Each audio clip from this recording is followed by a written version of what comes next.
Good morning, and this is your S&P 500 day trade setups for today.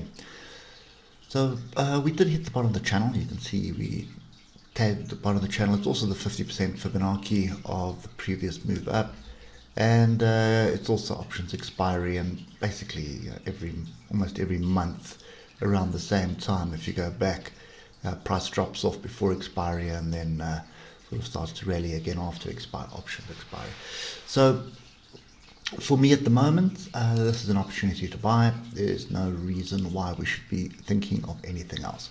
Next thing on the cards is really this trend line that we need to break. As you can see, we are testing the moving averages on the 8 hour, kind of just hovering around here. But if you see little range bar, then a pin bar, inside bar, engulfing bar, whichever way you want to look at it. But that's a bottom with confirmation bar after that. So good enough for me. Obviously on the 3 hour I'm looking for a moving average crossover, so as it stands now I would expect a bit of a deeper pullback onto some form of structure, and structure that I can see is back here at 44.66.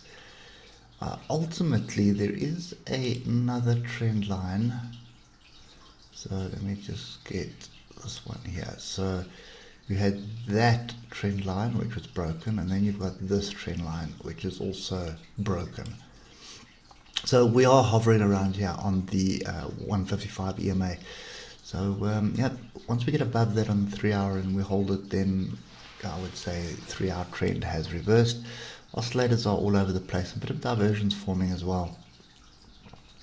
We need to see it cross over and turn before that confirms. So at the moment this is indicating we need to be looking to buy.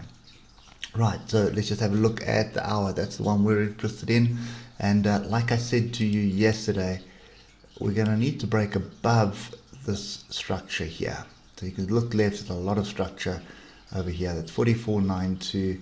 Pretty much what you're looking for is 4,500. So you're looking for us to get above and hold 4,500. Then 4,600 is definitely on the cards. So for me, long-term portfolios are already in off the bottom of the channel.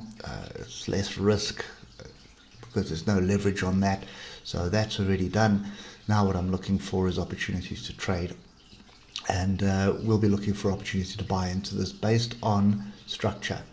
At the moment there is no structure, so we do have a level down here that I need to pay attention to, and then the other area that we need to pay attention to is pretty much where we are now, which is 44.80.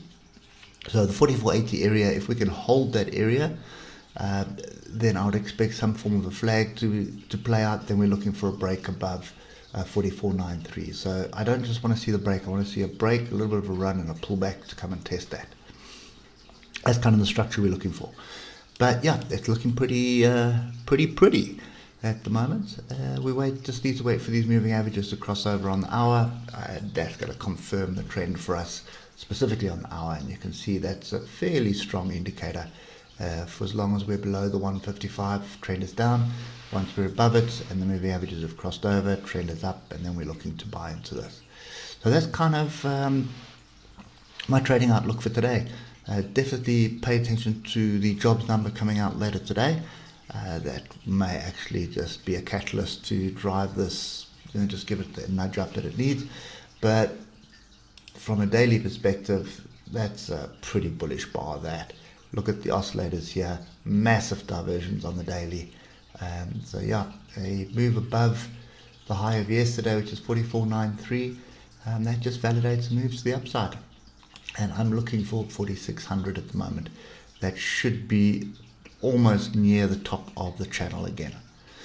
Anyway, that's it for me. Hope it helps, and we'll catch up with you tomorrow morning. Cheers for now.